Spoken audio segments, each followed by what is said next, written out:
E as 10 pragas do Egito foram juízos da parte de Deus, enviados contra os egípcios, para que eles soubessem que Ele é o Senhor. E enquanto as pragas eram enviadas, Faraó se recusava a libertar os hebreus, e foi somente após a 10ª praga que os filhos de Israel puderam partir do Egito. E neste vídeo, você entenderá o significado de cada uma das 10 pragas enviadas ao Egito. Então, se você ainda não se inscreveu em nosso canal, aproveite para se inscrever agora e ativar também todas as notificações, porque assim você não irá perder mais nenhum estudo bíblico por aqui. E nós podemos começar o nosso estudo, falando quais foram as 10 pragas enviadas ao Egito. E de acordo com o texto bíblico, as 10 pragas foram sangue, rãs, piolhos, moscas, testes nos rebanhos, úlceras, chuva de pedras, gafanhotos, trevas e a morte dos primogênitos. Mas antes que as 10 pragas fossem enviadas, Moisés e Arão, com a ordem do Senhor, foram falar com Faraó, para que ele deixasse o povo de Israel partir. Porém Deus já havia avisado que Faraó não os escutaria, e por isso ele haveria de colocar sua mão sobre o Egito, e foi assim que a primeira praga foi derramada. E na primeira praga, as águas do Egito tornaram-se sangue.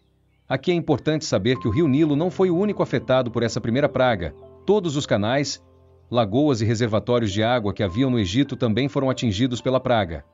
E nessa, algumas pessoas argumentam que essa praga consistiu apenas na transformação das águas em uma coloração vermelha. E essas pessoas alegam que talvez isso tenha acontecido pela mistura da argila vermelha que descia das terras altas da Etiópia. Porém, o termo original hebraico aplicado nesse texto bíblico nunca é utilizado na Bíblia para denotar a cor vermelha, mas sempre para indicar o sangue como substância. Então, sim, na primeira praga, as águas não apenas foram tingidas de vermelho, mas foram transformadas em sangue. E isso foi algo muito impactante, porque, além de ser a fonte da vida agrícola do Egito, o rio Nilo era cultuado como um tipo de divindade. Então, quando Deus feriu as águas daquele rio, isso também significou um ataque direto ao panteão dos deuses egípcios. No entanto, a Bíblia diz que os magos do Egito conseguiram limitar essa praga, e Faraó foi endurecido. Já na segunda praga, muitas rãs invadiram o Egito. Com essa praga, Faraó pediu que Moisés e Arão rogassem ao Senhor para que as rãs fossem tiradas de sobre as casas dos egípcios. Ele também prometeu libertar o povo. No entanto, logo depois do fim da segunda praga, Faraó continuou com o coração endurecido. E aqui é importante saber que, na cultura religiosa egípcia, as rãs representavam uma deusa. E então, combinado ao fato de que o rio estava produzindo rãs, isso significava que 2 elementos sagrados do paganismo egípcio estavam ligados, representando as desgraças.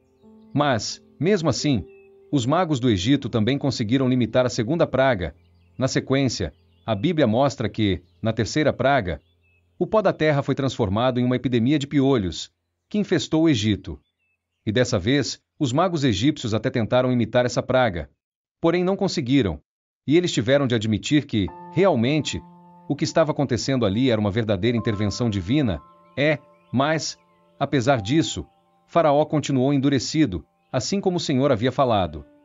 E na sequência, a quarta praga consistiu em enxames de moscas, que castigaram todos os egípcios, porém as moscas não atingiram os israelitas, e durante essa praga, Faraó tentou negociar um acordo com Moisés. Ele queria que o povo de Israel adorasse a Deus no próprio Egito. Moisés, porém, recusou essa proposta. Ele avisou que o povo de Israel tinha de fazer uma jornada pelo deserto, por mais de 3 dias, sem que ficasse nada, e ninguém para trás. Inicialmente, Faraó parecia disposto a ceder, e no entanto, assim que os enxames sumiram, Faraó terminou endurecido novamente. E já a quinta praga foi uma pestilência terrível, que atingiu os rebanhos dos egípcios, que estavam no campo. Essa peste matou os cavalos, jumentos, camelôs, ovelhas e o gado em geral.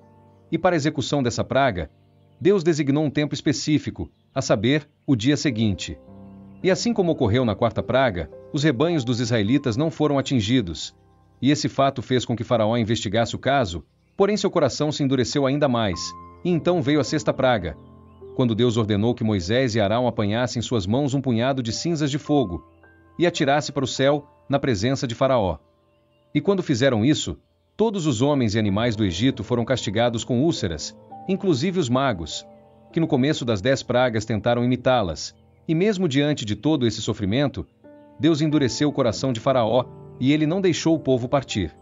E em seguida, na sétima praga, Deus fez cair sobre o Egito uma chuva de pedras, sem precedente. Aquela chuva de pedras, misturada com fogo, não era algo natural, mas algo que revelava a soberania de Deus sobre toda a criação. Antes, porém, Deus também avisou que quem quisesse sobreviver se recolhesse em suas casas. E alguns dos oficiais de Faraó já tentaram aprender a temer a palavra do Senhor. Recolheram seus servos e gados em lugares seguros. E a chuva de pedras então castigou todo o Egito, mas deixou ilesa a terra onde estavam os filhos de Israel, e com essa praga, Faraó implorou por alívio. Ele também admitiu uma possível culpa de sua parte, e prometeu libertar o povo de Israel. Entretanto, quando a chuva de pedras parou, novamente ele endureceu seu coração, e no capítulo seguinte do livro de Êxodo, nós lemos sobre a 8ª praga, que trouxe um número incontável de gafanhotos sobre o Egito. Esses gafanhotos devoraram tudo que havia sobrado após a 7ª praga, de modo que não restou nenhum verde nas árvores. Mas antes do Egito ser castigado por gafanhotos, Faraó tentou negociar mais um acordo com Moisés, porém a proposta foi recusada, e os gafanhotos cobriram toda a terra do Egito. Faraó então mandou chamar Moisés mais uma vez, e confessou ter pecado. Ele pediu que Moisés orasse ao Senhor para que os gafanhotos se retirassem. Mas no final, ele terminou endurecido, e então a 9ª praga foi derramada, e na 9ª praga, Deus enviou sobre o Egito trevas espessas, durante 3 dias. Não se tratava de um tipo de tempestade, ou eclipse do sol, como algumas pessoas pensam, mas de trevas sobrenaturais, originadas diretamente da intervenção divina. E isso foi algo muito interessante, porque os egípcios celebravam a luz do amanhecer como sendo um ato de vitória do Deus Sol sobre a serpente do caos, das trevas. Bom, então, quando aquelas densas trevas cobriram o Egito, isso significou uma demonstração clara da superioridade do Deus de Israel sobre o panteão egípcio.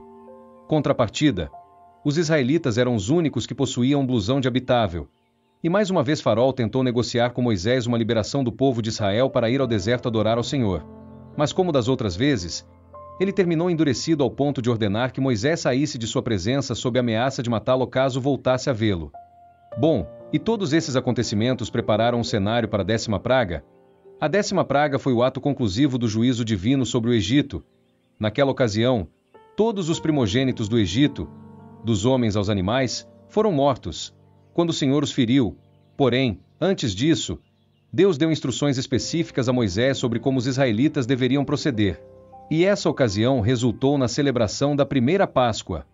Então, de acordo com o texto bíblico, os filhos de Israel colocaram nos batentes de suas portas o sangue dos cordeiros sacrificados, conforme Deus havia ordenado, e dessa forma, o juízo de Deus passou por cima de suas casas sem que qualquer um dos seus primogênitos fosse ferido. Bom, e como resultado da 10ª praga, Faraó e todo o povo do Egito suplicaram que os israelitas fossem embora. Em diante dessa história, muitas pessoas questionam por que Deus enviou as 10 pragas ao Egito. É sobre isso o texto bíblico nos mostra, que Deus enviou as 10 pragas sobre o Egito para demonstrar o seu grande poder, e para que seu nome fosse glorificado em toda a terra, e inclusive, algumas pessoas esquecem que aproximadamente 500 anos antes das 10 pragas serem enviadas, Deus falou com Abraão sobre o futuro de sua descendência. O Senhor me avisou que sua descendência seria escravizada, porém, ele haveria de julgar a ação opressora, e portanto, sob este aspecto, as 10 pragas do Egito também enfatizam que Deus é quem governa a história segundo seus propósitos. Mas além desse significado principal, nós podemos entender que com as 10 pragas do Egito, Deus humilhou o panteão dos falsos deuses daquele povo, e dessa forma, o Senhor mostrou que ele é o único e verdadeiro Deus. Inclusive, ele utiliza até mesmo as supostas divindades dos homens como instrumento de seu juízo, e isso ficou muito claro, especialmente na 1ª, na 2ª e na 9ª, quando os símbolos das divindades egípcias foram usados para trazer castigos. É através das 10 pragas o Senhor também mostrou que mesmo que o homem tente evitar o seu poder, nunca conseguirá isso. Pode ser visto a partir da 3ª praga, quando os magos não foram mais capazes de reproduzir o Satanás. Até pode fazer os seus supostos milagres, mas o seu poder jamais pode ser comparado ao poder do Senhor.